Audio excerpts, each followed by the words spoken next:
But one call today morning set me thinking. I was talking to one of my friends, Mr. Rajiv Agarwal, and he says, I'm going to be there.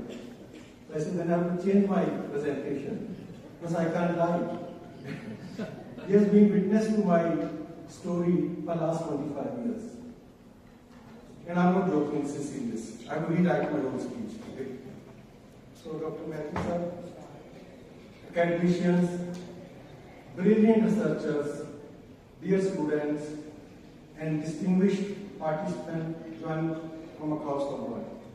Once again, a very good morning. Let me begin with a simple yet very, very strong statement. Knowledge alone does not create a change. Knowledge applied at right time creates the change. History does not remember the people who are most knowledgeable. History only remembers the people who applied their knowledge at right time with conviction and integrity. This is precisely why conferences like this are very, very important. This conference is not merely about presenting research papers or earning academic recognitions. It's about developing judgment, strengthening decision making, and preparing leaders who will influence industries, institutions, and societies. If there's a one message I wish to leave with you today, learning from my own personal and professional journey, it is leadership is tested not when everything is clear. Leadership is tested when decisions must be taken amidst chaos, uncertainty. We live in a world of rapid disruption. Technology, revolutions, artificial intelligence, sustainability challenges, global economic shift, and geopolitical transformations. All these forces are constantly redefining leadership. Peter Drucker, whom we consider a management guru, once said, "The greatest danger in times of turbulence is not the turbulence. It is to act with yesterday's logic, with yesterday's mindset." So people like you, when you do research, when you study people, you come up with a current analytic findings. So every problem requires a different approach, and it requires a current analysis approach. And that's why case-based learning is so powerful. Case studies bring theory into reality. They allow us to analyze complex situations where answers are not available in textbooks. They develop judgment, which is most critical leadership skill. Allow me to illustrate this through few real leadership cases from my own personal experiences. And I'll give you 3 case studies on that. And I think Rajiv will witness all of those. The first case study is courage to challenge system. In 2004, I used to work in Muscat for a multinational organization called Kumar Drug Establishment. And we were developing a 2 million ton methanol plant in joint venture with the Man Oil Company, which is 100% controlled by government or owned by government. The most critical resource, which is natural gas, was already allocated. But still, the project was not making progress. The decisions were delayed. The discussions were not fruitful. And then I realized it's not the resources which made the big project. It's the capability to take quick decisions considering all consequences. So I realized this way we will not go anywhere. I made a very unconventional recommendation to my chairman. I said, let's split the natural gas allocation into 2 parts. Let government do one project with their share, and let's do one project with our share. It required a lot of policy changes. It required a lot of reorganization. It required a lot of organizational resistance. But finally, leaders are not to do ordinary things. They have to challenge the system. Finally, my proposal was accepted. The gas allocation was split. So we set up a 1 million ton methanol plant, and our co-partner was asked to set up another 1 million project. We did our project within 36 months, below $750 million, and we came on stream precisely in 2007 when historically methanol prices were all-time high. So what did it give us?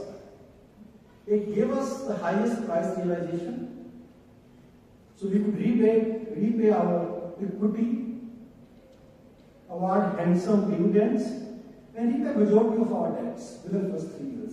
And it also gave us a monopoly. Our other co-partner, our company, took 6 years plus to do that project. They spent more than double of the cost what we spent, and by the time they came on stream, the methanol price had crashed to the lowest ever. So what does this indicate? What does it say? It does not say that I had extraordinary courage to challenge the system. It only says that rearrange your management, your thinking if things are not working right. Do not follow the traditional set system, challenge the system. And that's what leaders are supposed to do. My second lesson is about emotional turbulence that most of the leaderships have to go through. Leadership is not always about professional success. Sometimes leadership demands deeply personal sacrifices. In 2004, I was working on a multi-billion international business project out of London. And precisely on 31st July, I got a most saddening news that my mother has passed away in India, in a remote village which is around 5 hours drive from Delhi. Obviously, I was devastated.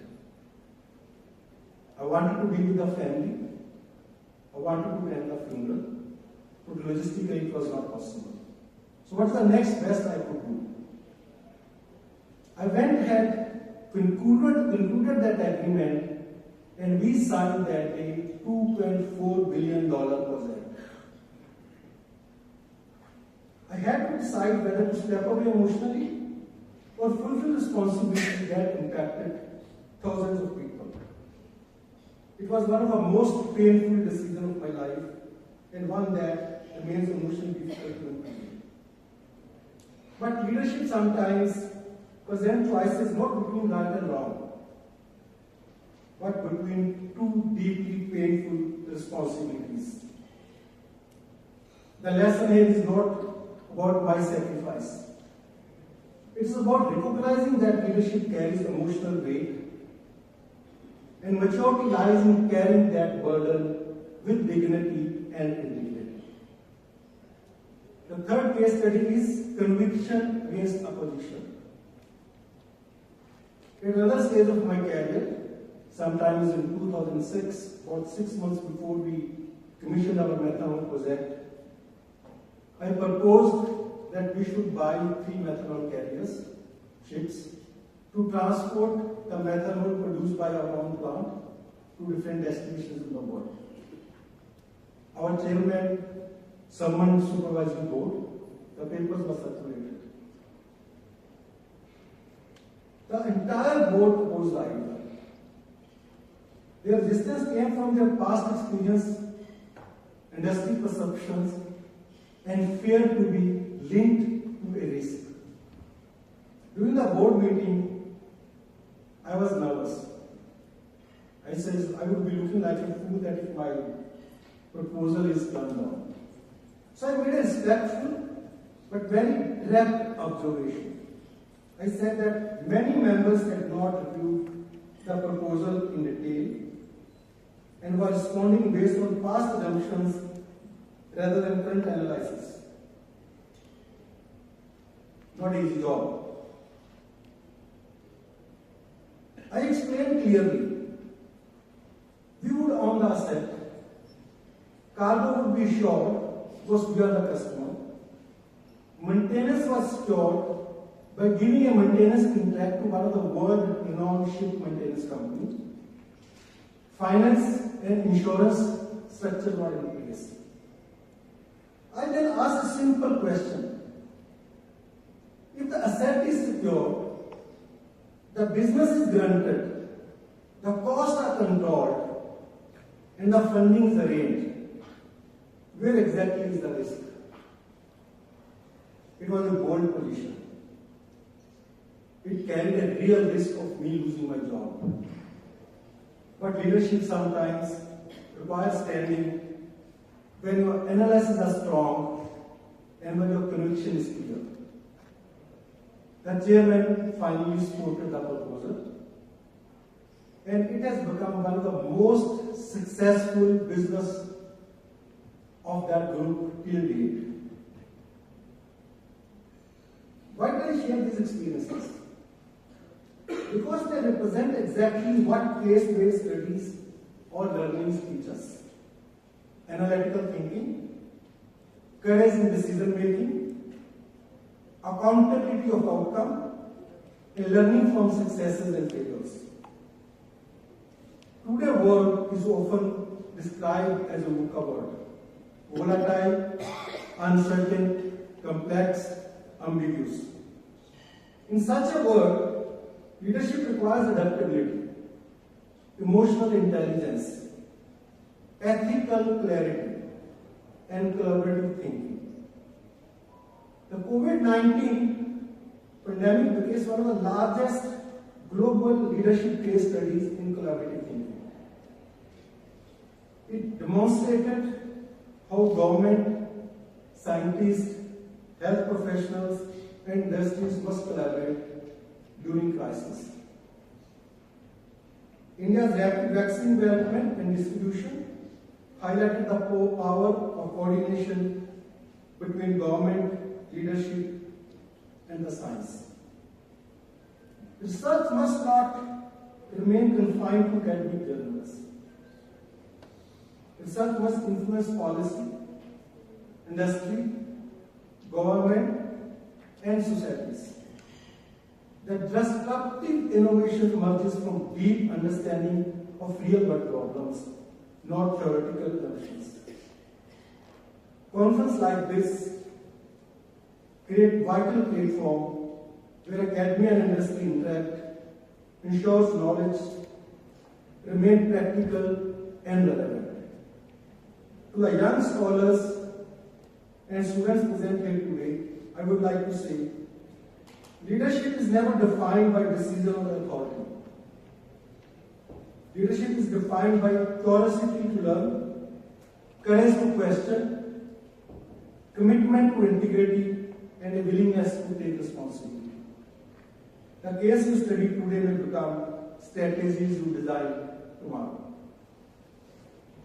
I sincerely congratulate Dr. Maitri, IIM Nagpur, the organizing committee, academic collaboration, industry partners, sponsors, and volunteers for creating such a globally relevant platform.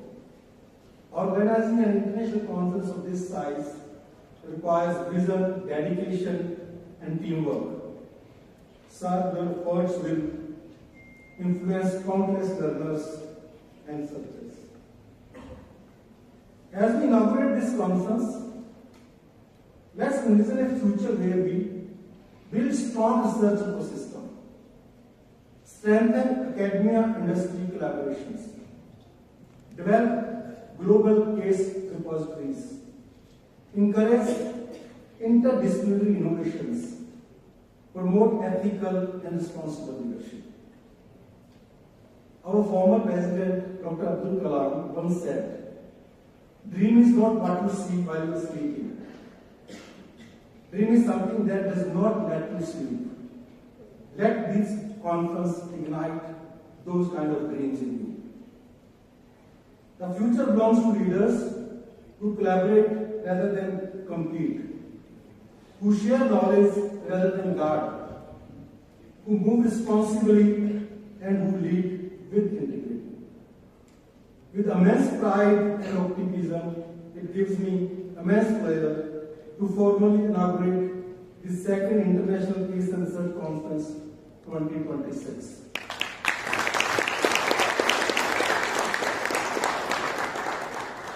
I wish this conference meaningful discussions, powerful insight, and respectful outcomes.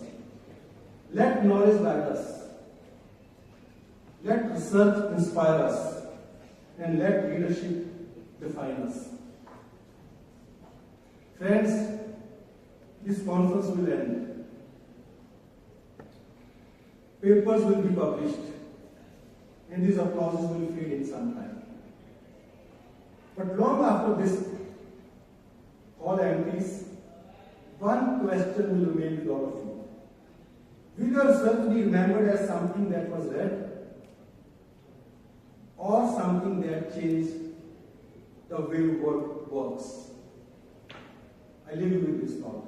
Thank you.